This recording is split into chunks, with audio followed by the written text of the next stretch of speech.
ఈ ఆధ్యాత్మిక సత్యం మిమ్ములను ఓ వినూత్న మార్గంలో పయనింపచేస్తుంది. ఆ మార్గం మీకు ఉన్నత జ్ఞానాన్ని, ఆనందాన్ని కలిగింపచేస్తుంది.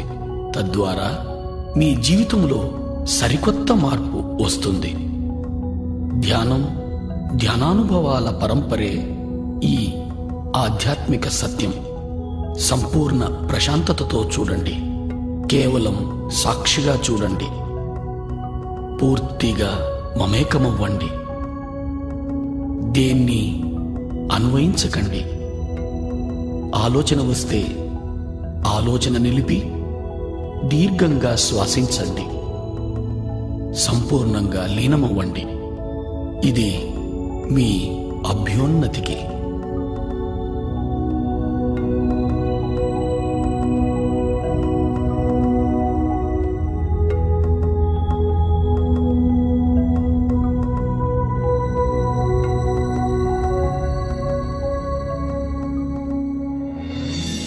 ఈ మహావిశ్వంలో మన ఉనికి అణుమాత్రమే. ఇక్కడ మన అందరి తాపత్రయం మంచి ఆరోగ్యం, సంసారం, సంపద, శాంతి, జ్ఞానాల కొరకే.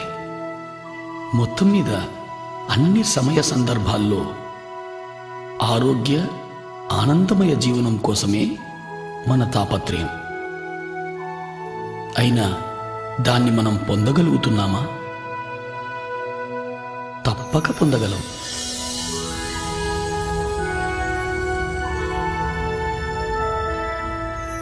విశ్వశక్తిని, ఆత్మజ్ఞానాన్ని అర్థం చేసుకున్నప్పుడు మాత్రమే అది సాధ్యమవుతుంది.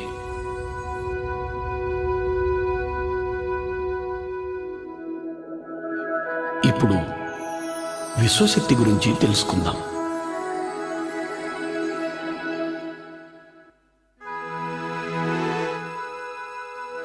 ఈ మహావిశ్వమంతా వ్యాపించి ఉన్నదే విశ్వశక్తి.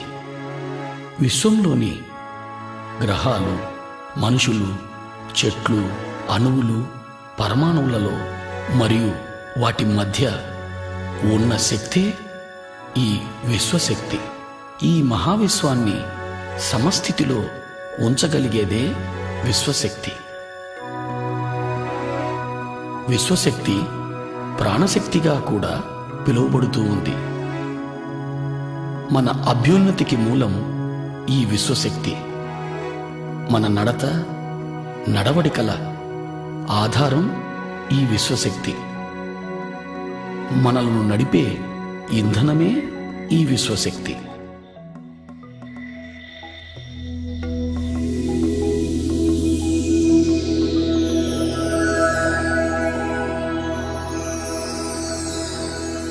నిద్రలోనూ, సంపూర్ణ నిశ్శబ్దంలోనూ మనం కొద్దిగా ఈ విశ్వశక్తిని పొందుతున్నాం. అలా పొందిన శక్తిని మన దినచర్యలలోని మనో కార్యక్రమాలకు, అంటే చూడడం, మాట్లాడడం, కదలడం, ఆలోచించడం లాంటి అన్ని శారీరక కార్యక్రమాలకు వాడుతున్నాం. నిద్రలో పొందే ఈ పరిమిత శక్తి మన అన్ని పనులకు సరిపడదు. అందుకే నీరసం, నిస్సత్తువ, ఆతురత, మానసిక ఒత్తిడి, నిస్పృహ, తద్వారా అన్ని రకాల మానసిక, శారీరక రుగ్మతలు వస్తున్నాయి. వీటి నుంచి విముక్తి పొందడానికి ఏకైక మార్గం అత్యధికంగా విశ్వశక్తిని పొందడం. అధిక విశ్వశక్తిని పొందే ఏకైక మార్గం ధ్యానం. అధికంగా విశ్వశక్తిని పొందడం ద్వారా ఆరోగ్యమయ, ఆనందమయ జీవితాన్ని గడపగలుగుతాం. మనమున్న స్థితిలో సంపూర్ణంగా ఇమడగలుగుతాం. ఉన్న స్థితిని సంపూర్ణంగా అర్థం చేసుకోగలుగుతాం. ఉన్న స్థితిలో జ్ఞానాన్ని పొందగలుగుతాం. చివరకు ఆత్మోన్నతికి కూడా ఈ విశ్వశక్తే దోహదం చేస్తుంది. అధికంగా విశ్వశక్తిని పొందే మార్గం ధ్యానం.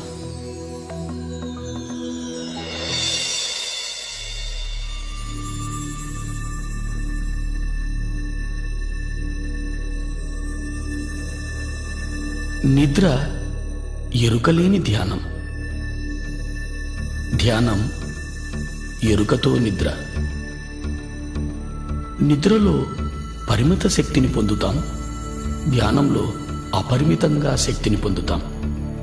ఈ శక్తి మన శారీరక, మానసిక, బుద్ధి, ఆధ్యాత్మిక శక్తులను ప్రభావితం చేస్తుంది. ఇది మన అతీంద్రియ శక్తులను కూడా ప్రభావితం చేస్తుంది. ధ్యానం ద్వారా మనం పొందే శక్తి వల్ల శారీరక ఆరోగ్యం, మానసిక ప్రశాంతత, ఉన్నత విచక్షణ జ్ఞానం పొందుతాం. మహాద్భుత జ్ఞానాన్ని పొందడానికి ఏకైక మార్గం ధ్యానం. దైనందిక జీవితంలో కూడా అత్యున్నత స్థానాన్ని పొందడానికి ధ్యానం ఎంతో దోహదం చేస్తుంది. ధ్యానం అంటే మరేమీ కాదు, ఎరుకతో మనలోకి మనం చేసే ప్రయాణం. ధ్యానంలో మన చైతన్య పదార్థం శరీరం నుంచి మనసుకు, మనసు నుంచి బుద్ధికి, బుద్ధి నుంచి ఆత్మకు ఎరుకతో ప్రయాణం చేస్తుంది. ధ్యానం కోసం మనం మొదట శరీరాన్ని, మనసును నిలువరింపచేయాలి. అంటే శారీరక కదలికలను, చూడటాన్ని, మాట్లాడటాన్ని, ఆలోచించటాన్ని నిలిపివేయాలి. ఇప్పుడు ధ్యానం ఎలా చేయాలో తెలుసుకుందాం.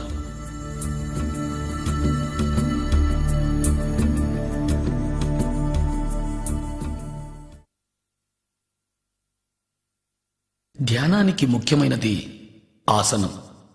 స్థిరమైన, సుఖమైన ఏదైనా ఒక ఆసనాన్ని ఎంచుకోవాలి. నేల మీద కానీ, మరే ఇతర కుర్చీలు, బల్లలు లాంటి వాటి మీద కూర్చొని కూడా చేయవచ్చు. ధ్యానం ఏ సమయంలోనైనా చేయవచ్చు. ముఖ్యమైనది అనుకూలంగా ఉండగలిగే స్థలమై ఉండాలి. హాయిగా కూర్చొని కాళ్ళు రెండు ఒకదానితో ఒకటి చేర్చి, చేతి వేళ్లల్లో వేళ్లుంచి, కళ్ళు మూసుకొని లోపల కానీ బయట కానీ ఏ శబ్దమూ చేయకుండా, ఏ మంత్రమూ జపించకుండా శరీరాన్ని పూర్తిగా తేలిక చేయాలి.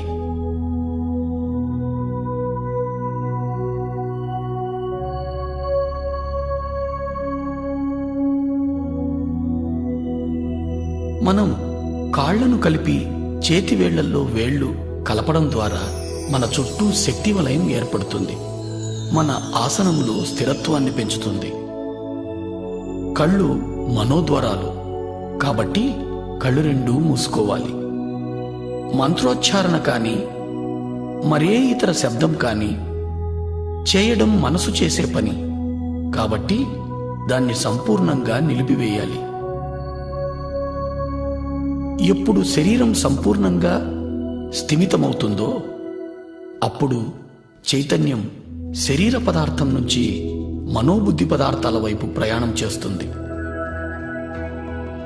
మనస్సు మరేమీ కాదు, ఆలోచనల పుట్ట. అనుక్షణం ఎన్నో ఆలోచనలు మొదలవుతూనే ఉంటాయి. వాటి వెనుక మరెన్నో ప్రశ్నలు, తెలిసినవి, తెలియనివి.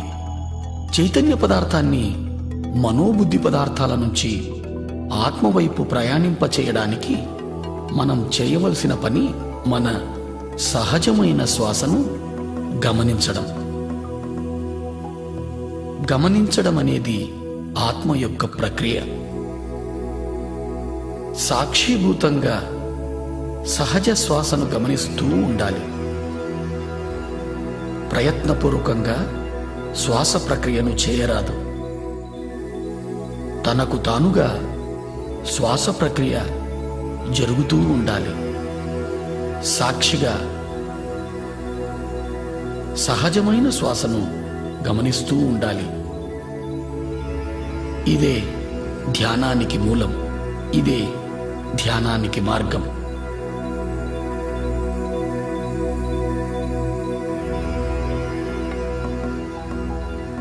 ఆలోచనల వెంట పోరాదు. ప్రశ్నలలో చిక్కుకోరాదు.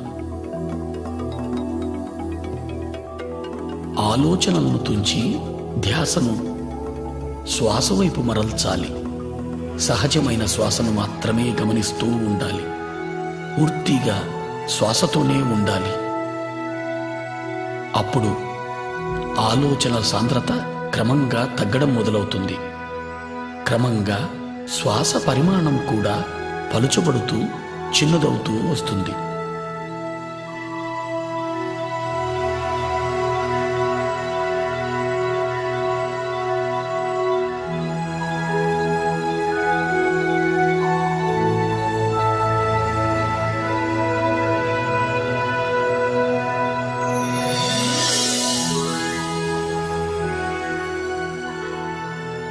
చివరకు పూర్తిగా చిన్నదై రెండు కనుబొమ్మల మధ్య చిన్న వెలుగుగా ఉండిపోతుంది. ఈ స్థితిలో ఆలోచనలు ఉండవు, శ్వాస కూడా ఉండదు. ఇదే ఆలోచన రహిత స్థితి. ఇదే నిర్మల స్థితి. ఇదే ధ్యాన స్థితి.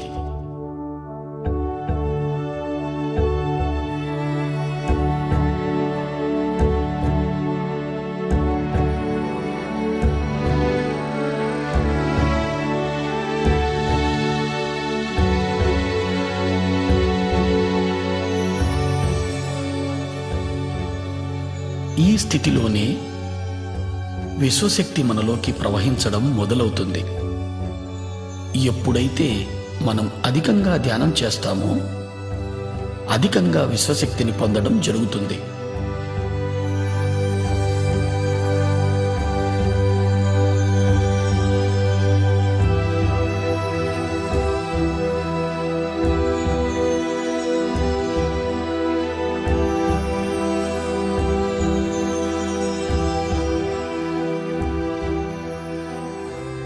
అలా పొందిన విశ్వశక్తి మన ప్రాణమయ శరీరంలోకి ప్రవహిస్తుంది.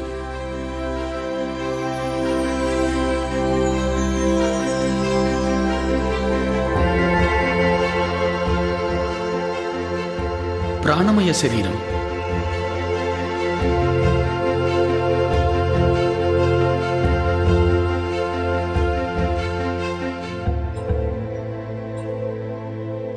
ఈ ప్రాణమయ శరీరం సుమారు 72,000కు పైగా నాడులతో నిర్మితమై శరీరమంతా వ్యాపించి ఉంది.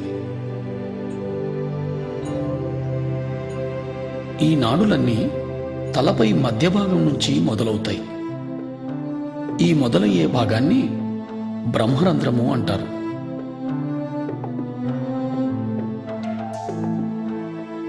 ఈ నాడులన్నీ తలపై భాగంలో ఉన్న బ్రహ్మరంధ్రం నుంచి ప్రారంభమై దేహమంతా చెట్ల వేర్లలా వ్యాపించి ఉన్నాయి.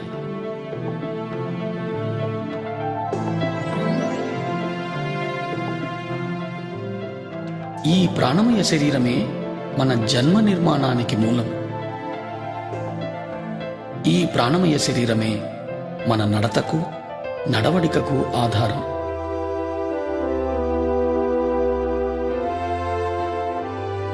మన ప్రాణమయ శరీరం విశ్వశక్తిని నిద్రలోనూ ధ్యానంలోనూ పొందుతూ ఉంటుంది. ఇలా పొందిన విశ్వశక్తిని మన శరీరము, మనసు, బుద్ధి చేసే పనులకు వాడుతూ ఉన్నాం. అనగా శారీరక ప్రక్రియలు, చూడడం, మాట్లాడడం, ఆలోచించడం మొదలైనవి. ఈ ప్రక్రియలన్నీ కూడా మనము తీసుకునే విశ్వశక్తిపైనే సంపూర్ణంగా ఆధారితమై ఉన్నాయి.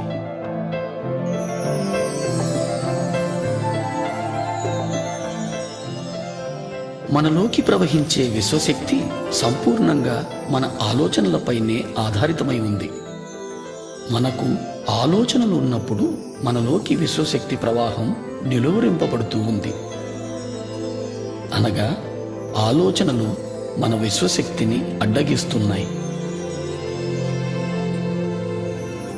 ఎప్పుడైతే విశ్వశక్తి ప్రవాహం ప్రాణనాడులలో తగ్గుతుందో అప్పుడు ప్రాణనాడులు కుంచుకుపోతాయి. అలా కుంచుకుపోవడం వలన ప్రాణమయ శరీరంలో మచ్చలు ఏర్పడతాయి. ఆ మచ్చలే క్రమంగా స్థూల శరీరంపై వ్యాధులుగా రూపాంతరం చెందుతాయి. అంటే అన్ని రోగాలకు మూలం ప్రాణమయ శరీరంలో ప్రాణశక్తి లోపం.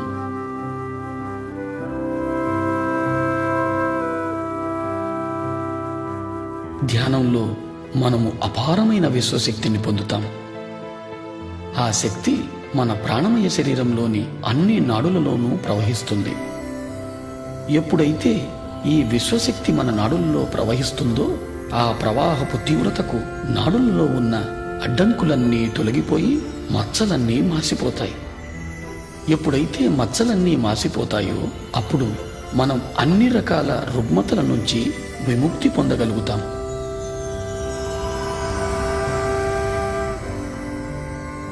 ఎప్పుడు ఈ విశ్వశక్తి మన బ్రహ్మరంధ్రం గుండా ప్రవహించడం మొదలవుతుందో తలభాగం భారంగా ఉన్నట్లు అనిపిస్తుంది, లేదా శరీరం అంతా కూడా భారంగా అనిపించవచ్చు.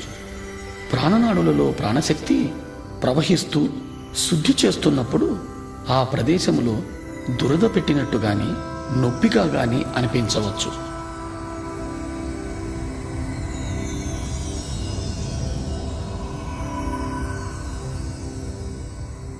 ఈ నొప్పులన్నింటికీ ఎలాంటి మందులు వాడనవసరం లేదు. ధ్యాన సమయాన్ని పెంచడంతో ఈ నొప్పులన్నీ తగ్గిపోతాయి.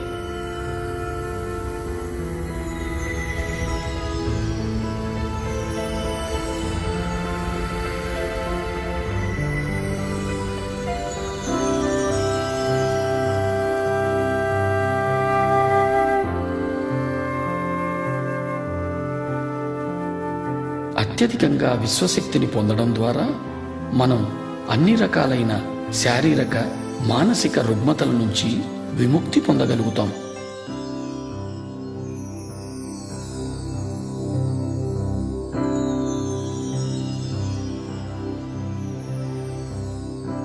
ధ్యానాన్ని పిరమిడ్లో చేస్తే ధ్యాన స్థితి మనము 3 రెట్లు తొందరగా పొందగలుగుతాం. ఇప్పుడు మనం పిరమిడ్ యొక్క శక్తిని గురించి తెలుసుకుందాం.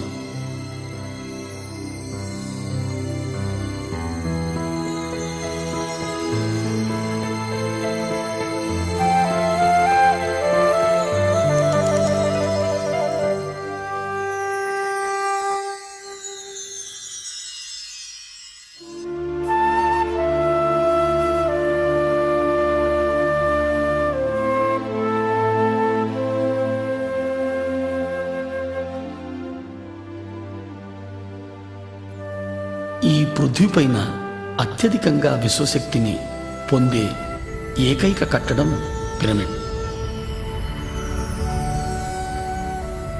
52 డిగ్రీలు 51 నిమిషాల కోణంలో ఇది నిర్మితమై ఉంది. ఈ కోణం వల్లనే పిరమిడ్ అత్యధికంగా విశ్వశక్తిని పొందగలుగుతోంది. పిరమిడ్ని ఏ పదార్థంతోనైనా నిర్మించవచ్చు. పదార్థాల వల్ల పిరమిడ్ పొందే విశ్వశక్తిలో ఏ మార్పు రాదు. పిరమిడ్ని అన్ని దిక్కులకు సమంగా ఉంచాలి. అంటే తూర్పు, పడమర, ఉత్తరం, దక్షిణం అన్ని వైపులకు.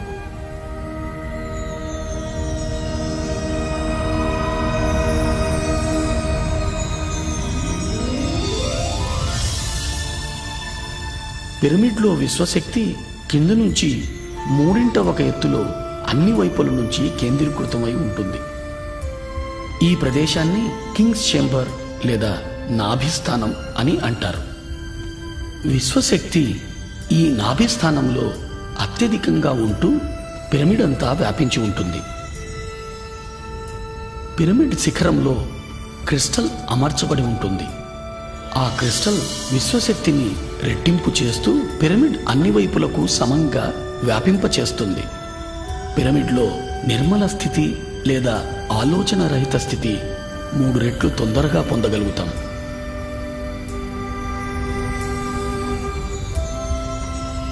పిరమిడ్లో ధ్యానం ఇతర లోకాలతో అనుసంధానానికి దోహదం చేస్తుంది.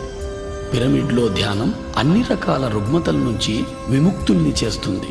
అన్ని రకాల ధ్యానానుభవాల కోసం పిరమిడ్ ధ్యానం ఎంతో ఉపయోగపడుతుంది.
ఇంతవరకు మనం ఏమి తెలుసుకున్నామో ఒకసారి మననం చేసుకుందాం.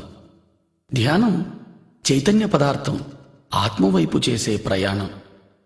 దాని కొరకు శరీరాన్ని, మనసును, బుద్ధిని దాటాల్సి ఉంటుంది. స్థిర సుఖ ఆసనాన్ని ఎంచుకోవడం ద్వారా శారీరక విశ్రాంతిని పొంది తద్వారా చైతన్య పదార్థం మనోబుద్ధి పదార్థాల వైపు ప్రయాణిస్తుంది. మన సహజ శ్వాసను గమనించడం ద్వారా మనోబుద్ధి పదార్థాల నుంచి ఆత్మవైపు ప్రయాణం చేస్తుంది. ఎప్పుడైతే మనం శరీరము, మనస్సు, బుద్ధి పదార్థాలను దాటుతున్నామో అప్పుడు మనలోకి విశ్వశక్తి ప్రవహిస్తుంది. విశ్వశక్తి ప్రవాహం వలన ప్రాణనాడులు శుద్ధి గావింపబడుతున్నాయి. ఏ ఔషధము లేకుండా ఆరోగ్యవంతమైన జీవితాన్ని పొందగలుగుతున్నాం. మానసిక ఒత్తిడి, మనస్సు సంబంధమైన అన్ని రకాలైన సమస్యల నుంచి విముక్తి పొందగలుగుతున్నాం. మరింత అధికంగా ధ్యానం చేయడం ద్వారా మనస్సు అధిక ప్రశాంతతను పొంది ఉత్తమ జ్ఞాపక శక్తిని పొందగలుగుతున్నాం. ధ్యానం అధికంగా చేయడం ద్వారా మన అవగాహన శక్తి పెరుగుతుంది. తద్వారా పరస్పర సంబంధాలు మెరుగవుతున్నాయి. ధ్యానం సంసార జీవితంలో సుఖం, సంతోషాలను పెంచుతూ ఉంది. మనస్సు నిలకడగా ఉంటూ ఆరోగ్యకరమైన, ఆనందకరమైన జీవితాన్ని అనుక్షణం పొందగలుగుతాం. ధ్యానం ద్వారా మనము అన్ని రకాలైన సమస్యల నుంచి పరిష్కారం పొందగలుగుతాం. ధ్యానంలో అన్ని ఉన్నత స్థితులు పొందడం కోసం మనం క్రమం తప్పకుండా ప్రతిరోజు ధ్యానం చేయాలి. ధ్యానం ఏ స్థలంలోనైనా చేయవచ్చు, ఏ సమయంలోనైనా చేయవచ్చు. ప్రయాణ సమయంలో కూడా ధ్యానం చేయవచ్చు. ఒక్కసారి ధ్యానానికి కూర్చుంటే కనీసం మన వయస్సు ఎంతనో అన్ని నిమిషాల సేపు ధ్యానం ఆచరించాలి. అంటే 30 సంవత్సరాల వారు 30 నిమిషాల సేపు ధ్యానం చెయ్యాలి.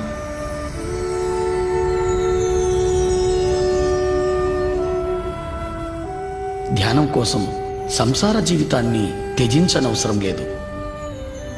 ప్రతి ఒక్కరూ ధ్యానం చెయ్యాలి. ధ్యానం 5వ ఏట నుంచే చిన్నపిల్లలు మొదలు పెట్టవచ్చు. చిన్నపిల్లలు ఉత్తమంగా ధ్యానం చేయగలుగుతారు.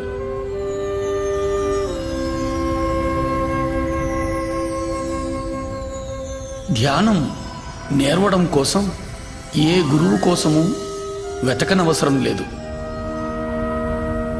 మన గురువు మనలోనే ఉన్నాడు. మన శ్వాసే మన గురువు. ఇది ప్రతి ఒక్కరికి వర్తిస్తుంది.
మన చైతన్యం ఆత్మవైపు చేసే ప్రయాణం ధ్యానం. ధ్యాన స్థితిని పొందడానికి శరీరాన్ని మనసును నిలువరింపచేయాలి.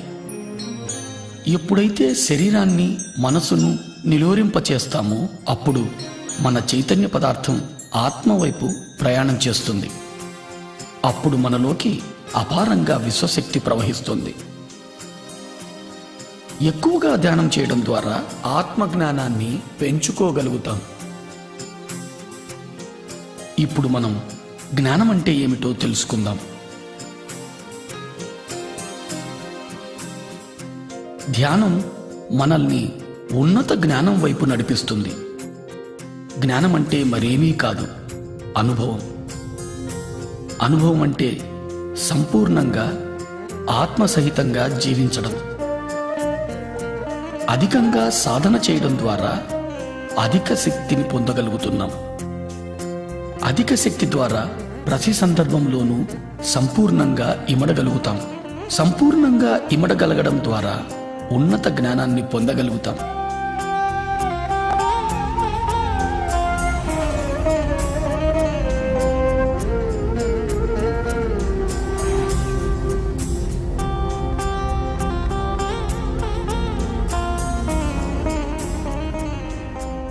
జ్ఞానం ద్వారా ఉన్నతమైన అవగాహన శక్తిని పెంపొందించుకోగలుగుతాం. తద్వారా ముక్తిని సాధించగలుగుతాం. ఈ ఉన్నత అవగాహన శక్తి ద్వారా మనం శరీరం మాత్రమే కాదు, అద్భుతమైన జీవులని తెలుసుకుంటాం. మనమున్న ప్రతి స్థితి మనకు అవగతమవుతూ ఉంటుంది.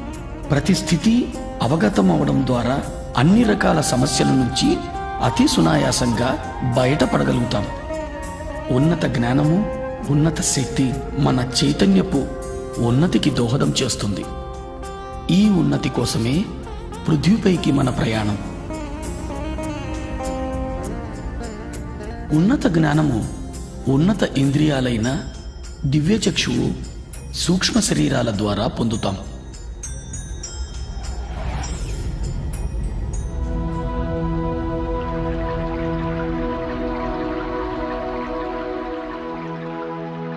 దివ్యచక్షువు అద్భుతమైన ఆత్మ యొక్క ఇంద్రియం.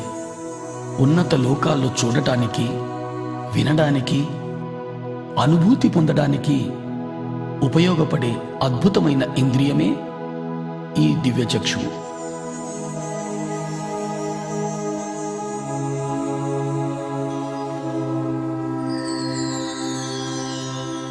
అత్యధికంగా ధ్యాన సాధన ద్వారా అధికంగా విశ్వశక్తిని గ్రహించడం జరుగుతుంది. అధికంగా పొందిన విశ్వశక్తి మనలో దివ్యచక్షువును ఉత్తేజితం చేస్తుంది. ధ్యానికి ఇదో అద్భుతమైన అనుభవం.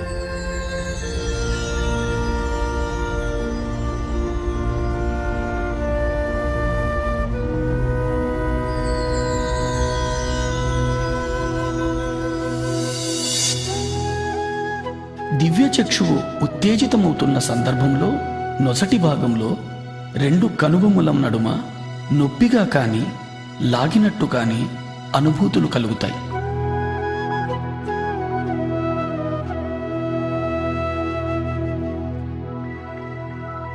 రకరకాల వర్ణాలు మన చుట్టూ పరిభ్రమిస్తున్నట్టు తెలుస్తుంది.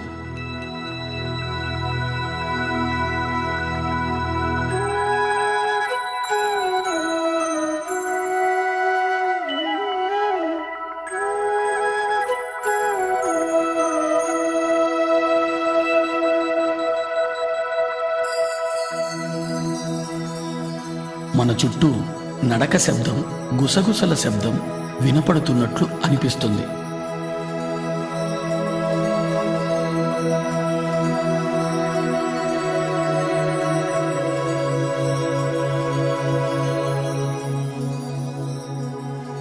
మనం ఓ పెద్ద చీకటి సొరంగంలో ప్రయాణిస్తున్న అనుభూతి కలుగుతుంది.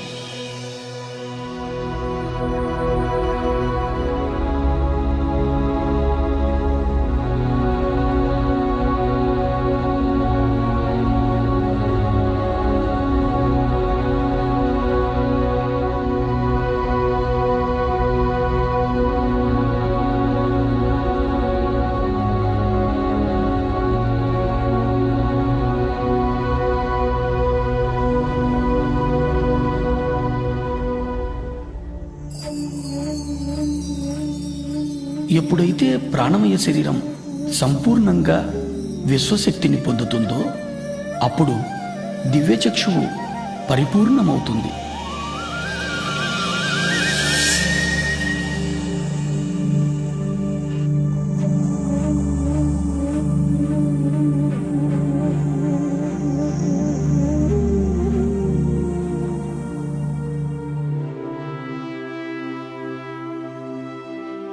దివ్యచక్షువు పరిపూర్ణం పొందిన తరువాత మనం సుస్పష్టమైన దృశ్యాలను ఈ లోకానికి ఇతర లోకానికి చెందినవి చూడగలుగుతాం.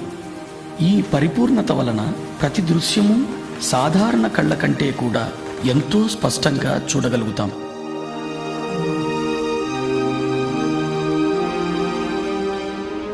మనం ఇతర లోకాల విషయాలను కూడా చాలా స్పష్టంగా చూడగలుగుతాం. మనం ఎక్కడో జరిగే విషయాలను ఇక్కడ నుంచే స్పష్టంగా చూడగలుగుతాం.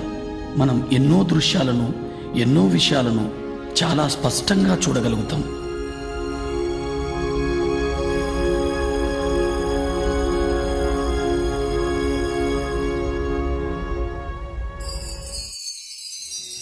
ఎన్నో రకాల శబ్ద తరంగాలను అంతరంగంలో వినగలుగుతాం.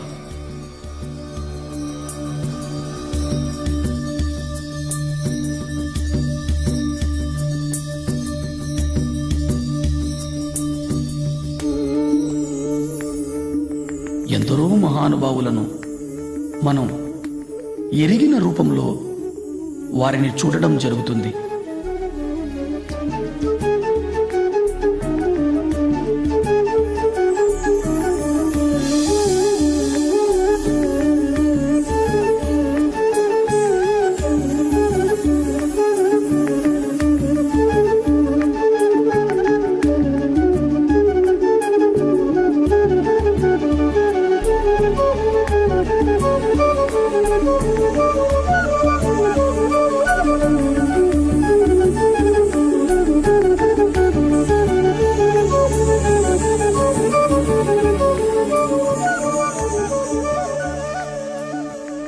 ఇంకా అధికంగా ధ్యానం చేయడం ద్వారా వ్యక్తి రూపంగా కనిపించే మహానుభావులు జ్యోతి రూపములో కనిపించడం జరుగుతుంది.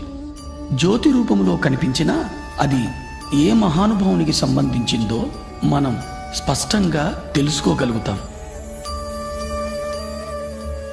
మహానుభావుల నుంచి సందేశాలు వినగలుగుతాం.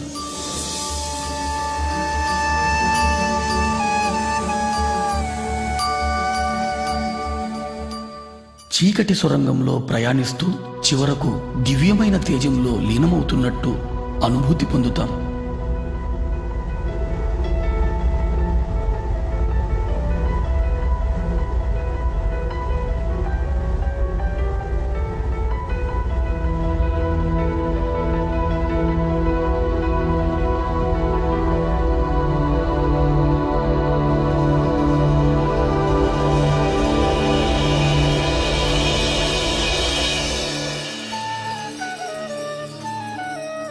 మహానుభావుల సందేశాల ద్వారా ఇతర లోకాల వాస్తవాలను చూడడం ద్వారా అంతరంగంలో ఏర్పడే అనుభూతుల ద్వారా మనం మన సమస్యలన్నిటికీ పరిష్కార మార్గాన్ని పొందగలుగుతాం.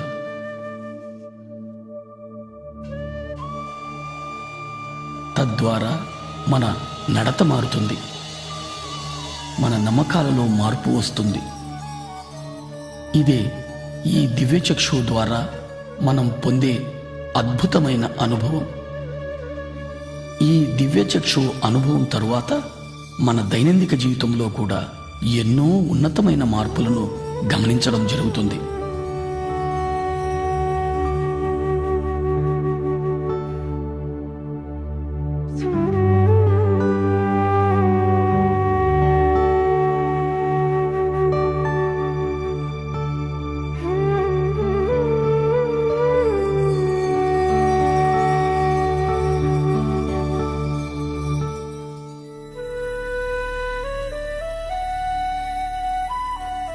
ఆత్మ యొక్క మరో ఇంద్రియమే ఈ సూక్ష్మ శరీరం.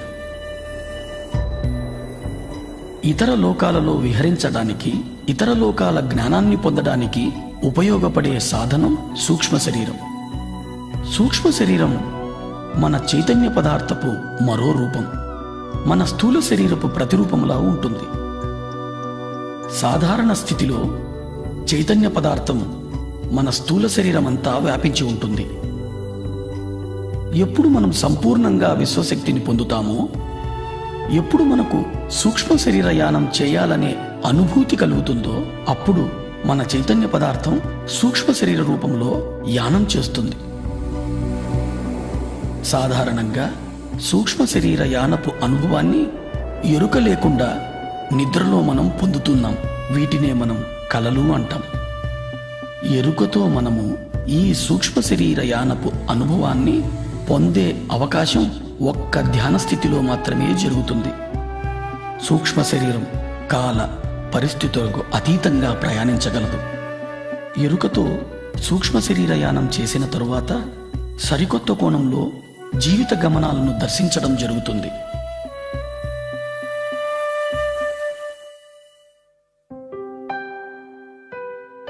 ధ్యానంలో అత్యధికంగా విశ్వశక్తిని పొందినప్పుడు శరీరమంతా వ్యాపించి ఉన్న చైతన్య పదార్థం ఒక కేంద్రం వైపు ప్రయాణించడం జరుగుతుంది. చైతన్య పదార్థం కేంద్రం వైపు ప్రయాణించేటప్పుడు స్థూల శరీరంలో కదలికలు ఏర్పడతాయి.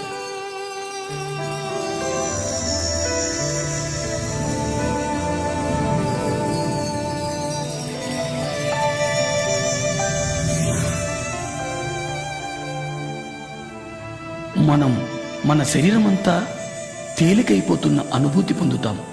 మన కాళ్ళు చేతులు లేవేమో అనే భావన కలుగుతుంది. మన శరీరం పూర్తిగా తేలికగా దూదిపించేలా అనిపిస్తుంది. శరీరంలోని వివిధ ప్రదేశాలలో కదలికలను గమనిస్తాం. ఒక్కొక్కసారి పూర్తి శరీరం తిరుగుతున్నట్లు అనిపిస్తుంది. ఇదే సూక్ష్మ శరీరపు కదలికల అనుభవాలు.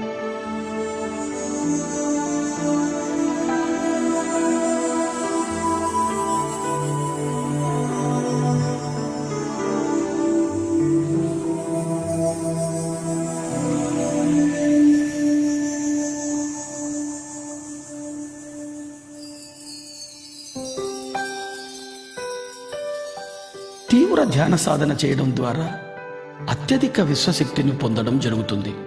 శరీరమంతా వ్యాపించి ఉన్న చైతన్య పదార్థం సూక్ష్మ శరీర రూపం ధరించి విపరీతమైన వేగంతో కదలడం జరుగుతుంది. తద్వారా స్థూల శరీరంలో కదలికలు ఏర్పడతాయి. ఆ కదలికల తరువాత సూక్ష్మ శరీరం స్థూల శరీరం నుంచి వెలుపలికి వస్తుంది.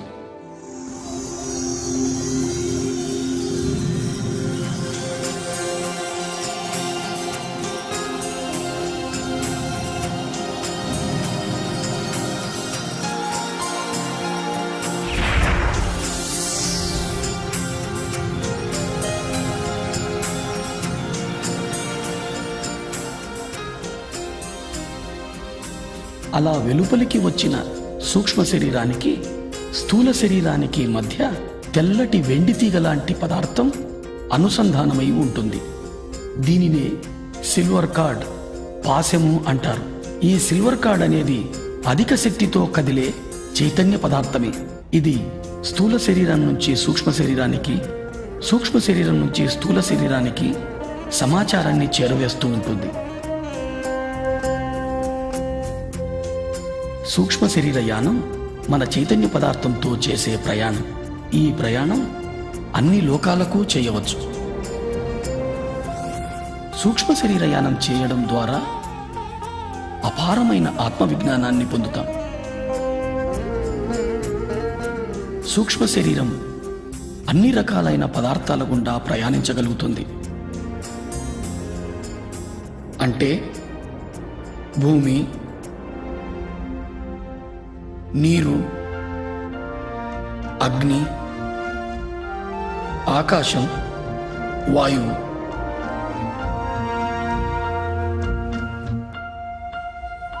సూక్ష్మ శరీరం అన్ని లోకాలలోనూ ఎటువంటి అడ్డంకులు లేకుండా విహరించగలుగుతుంది.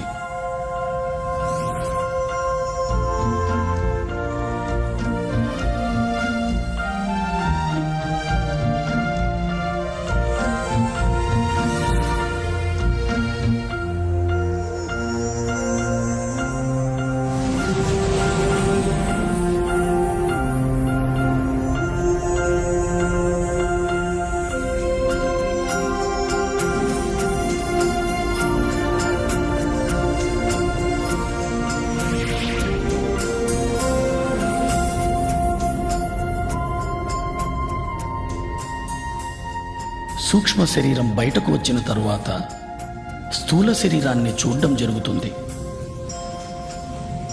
ఇది ఓ మహత్తరమైన అనుభవం.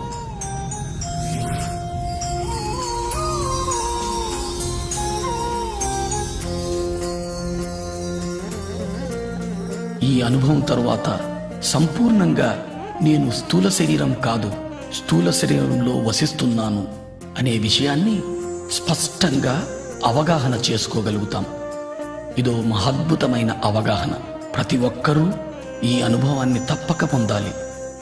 ఈ అనుభవం పొందిన తరువాత మనం ఏర్పరచుకున్న పరిమితులన్నీ తొలగిపోతాయి. మనము అపరిమితులమని అర్థం చేసుకోగలుగుతాం. ఈ అనుభవం తరువాత నేను అంటే చైతన్య పదార్థం అని స్పష్టంగా అవగతమవుతుంది.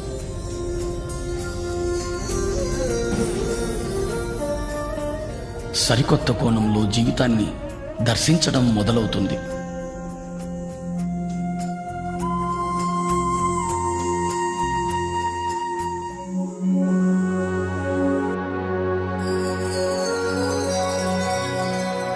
నిర్వాణ.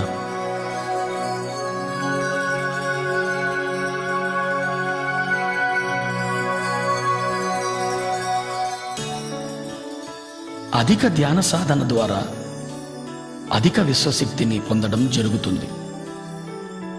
అధిక విశ్వశక్తి ఏ సందర్భంలోనైనా సంపూర్ణంగా ఇమడడానికి దోహదం చేస్తుంది. సంపూర్ణంగా ఇమడడం అంటే శరీరము, మనస్సు, బుద్ధి, ఆత్మలతో సందర్భంలో మమేకమవ్వడం, తద్వారా సందర్భంలోని సంపూర్ణ జ్ఞానాన్ని పొందడం.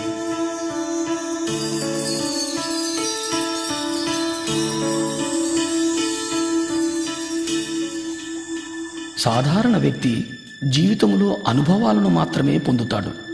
అనుభవంలో ఇమిడి ఉన్న జ్ఞానాన్ని అవగతం చేసుకోలేడు.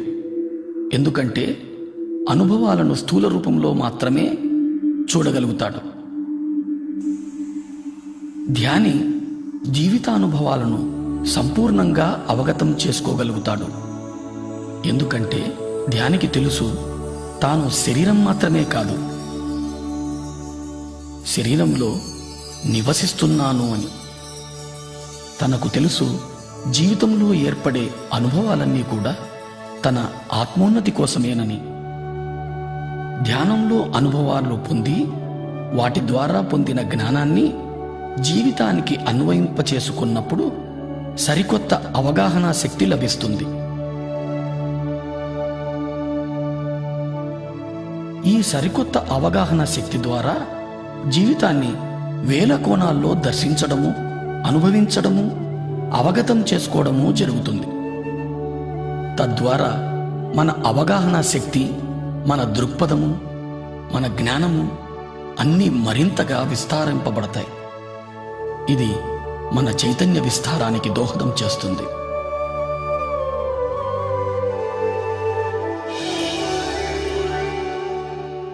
ఈ స్థితిని ధ్యానంలో 1000 రేకుల బంగారు కమలం వికసిస్తున్న అనుభవంగా పొందుతాం.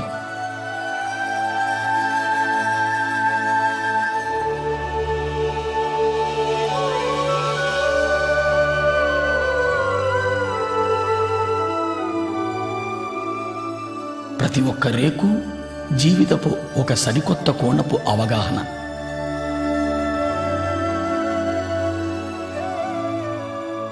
ఇలా వేల కోణాల్లో జీవితాన్ని దర్శించగలిగినప్పుడు ఇతర జీవరాశుల మీద కూడా అవగాహన పెరుగుతుంది. ఈ అనుభవం ద్వారా మనకు చాలా స్పష్టంగా అర్థమయ్యే సత్యం మనకు చావు లేదు అని, మనం సదా జీవించి ఉన్న చైతన్య పదార్థాలు అని. పుట్టుక, చావుల సంపూర్ణ జ్ఞానాన్ని అవగతం చేసుకోగలుగుతాం.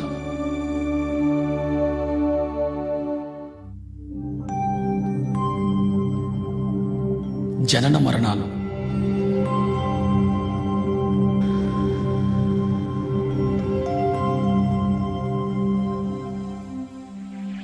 మనం విశ్వ చైతన్యం నుంచి అంశగా విడివడి పృథ్వీపైకి చేరుతున్నాం.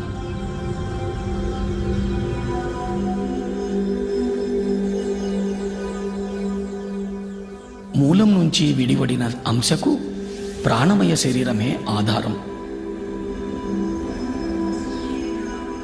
ఈ పృథ్వీపైకి మన రాకకు కారణం రకరకాల అనుభవాల జ్ఞానాన్ని పొందడం కోసమే. దాని కొరకు మనం గర్భాన్ని, తల్లిదండ్రులను, పరిసరాలను, పరిస్థితులను ఎంచుకొని వస్తాం.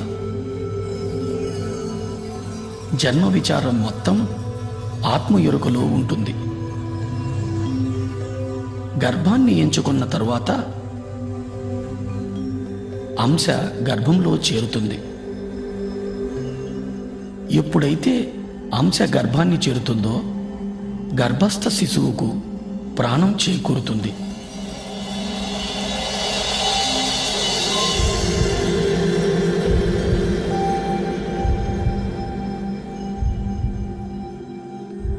అంశ ప్రాణమయ శరీరంలో శక్తి ఆధారంగా ప్రాణి స్థూల శరీర నిర్మాణం జరుగుతుంది.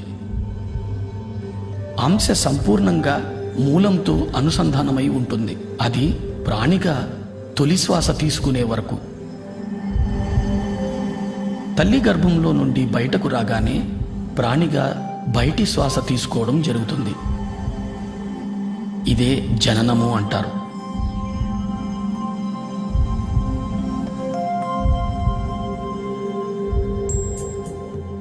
తొలి శ్వాస నుంచి 7వ ఏట వరకు ప్రాణి మూలపు అవగాహన కలిగి ఉంటుంది. మనస్సు నిర్మాణం 7వ ఏట నుంచి మొదలై 14వ ఏటకు పరిపూర్ణమవుతుంది. బుద్ధి నిర్మాణం 14వ ఏట మొదలై 21 నాటికి పరిపూర్ణమవుతుంది. 21 నుంచి 28 వరకు శరీరము, మనస్సు, బుద్ధి మూడింటి కలయికల జీవిత అనుభవాన్ని పొందుతాం. 28వ ఏట నుంచి జీవితం పూర్తిగా ఆత్మజ్ఞానం మీదనే ఆధారితమై ఉంది. ఆత్మజ్ఞాన అవగాహన లేకుండా చైతన్యం శరీరము, మనసుల మధ్య ఉండిపోతుంది. తద్వారా జీవితంలో దుఃఖం మొదలవుతుంది. ఎందుకంటే పరిస్థితులు ఎందుకు ఏర్పడుతున్నాయో అర్థం కాదు. ప్రతి స్థితి ఎంతో క్లిష్టతరంగా అనిపిస్తుంది. పరిమిత అవగాహనతో జీవితం జడంగా తయారవుతుంది. విశ్వశక్తి ప్రవాహం నుంచి దూరం అవ్వడం, తద్వారా శరీరంలో అనారోగ్యం, మానసిక ఒత్తిడులు, పర్యవసానంగా అస్తవ్యస్తమైన జీవితమంతా ఎరుక లేకుండానే గడిచిపోతుంది. తాను ఎందుకొచ్చానో అన్న విషయాన్ని సంపూర్ణంగా మరిచిపోతాడు.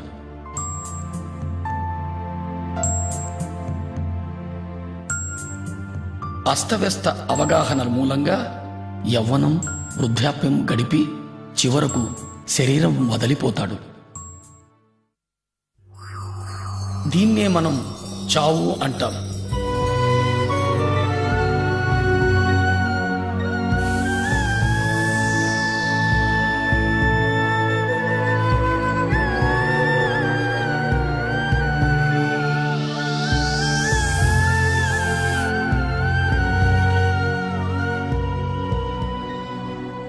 మరణం తరువాత కూడా జడమైన మనస్సు చైతన్యాన్ని మూలానికి చేరనీయదు.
పరిమిత అస్తవ్యస్త అవగాహనల మూలంగా తనకు తానే నరకాన్ని స్వర్గాన్ని నిర్మించుకొని అధమలోకాల్లోనే ఉండిపోతాడు.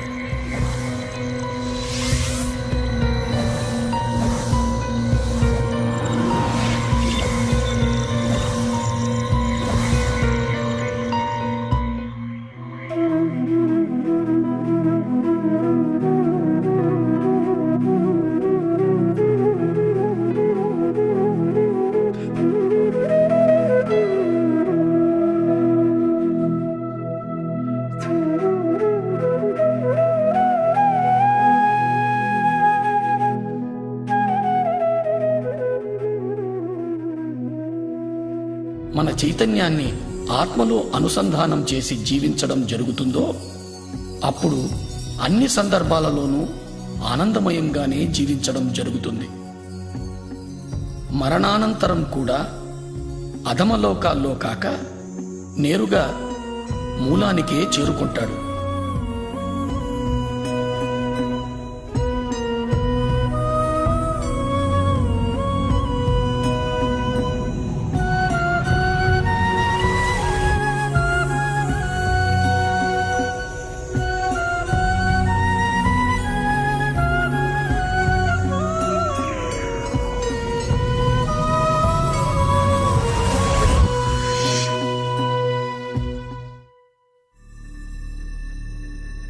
దివ్యచక్షువు సూక్ష్మ శరీరయాన అనుభవాల ద్వారా, జనన మరణ అవగాహనల ద్వారా శరీరము, మనస్సు, బుద్ధి, ఆత్మ, చైతన్య పదార్థము, విశ్వశక్తుల సంపూర్ణ అవగాహన ఏర్పడుతుంది. నేను అంటే చైతన్య పదార్థమని, చైతన్య పదార్థం అంటే విశ్వశక్తి జ్ఞానాల కలయికని పరిపూర్ణ అవగాహన ఏర్పడుతుంది.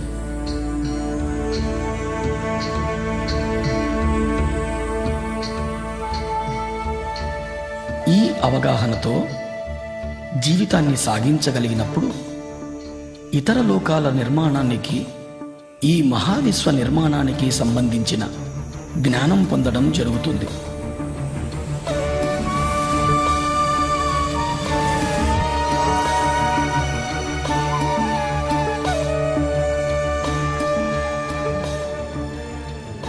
ఈ జ్ఞానంతో మనం అద్భుత సృష్టికర్తలు కాగలం.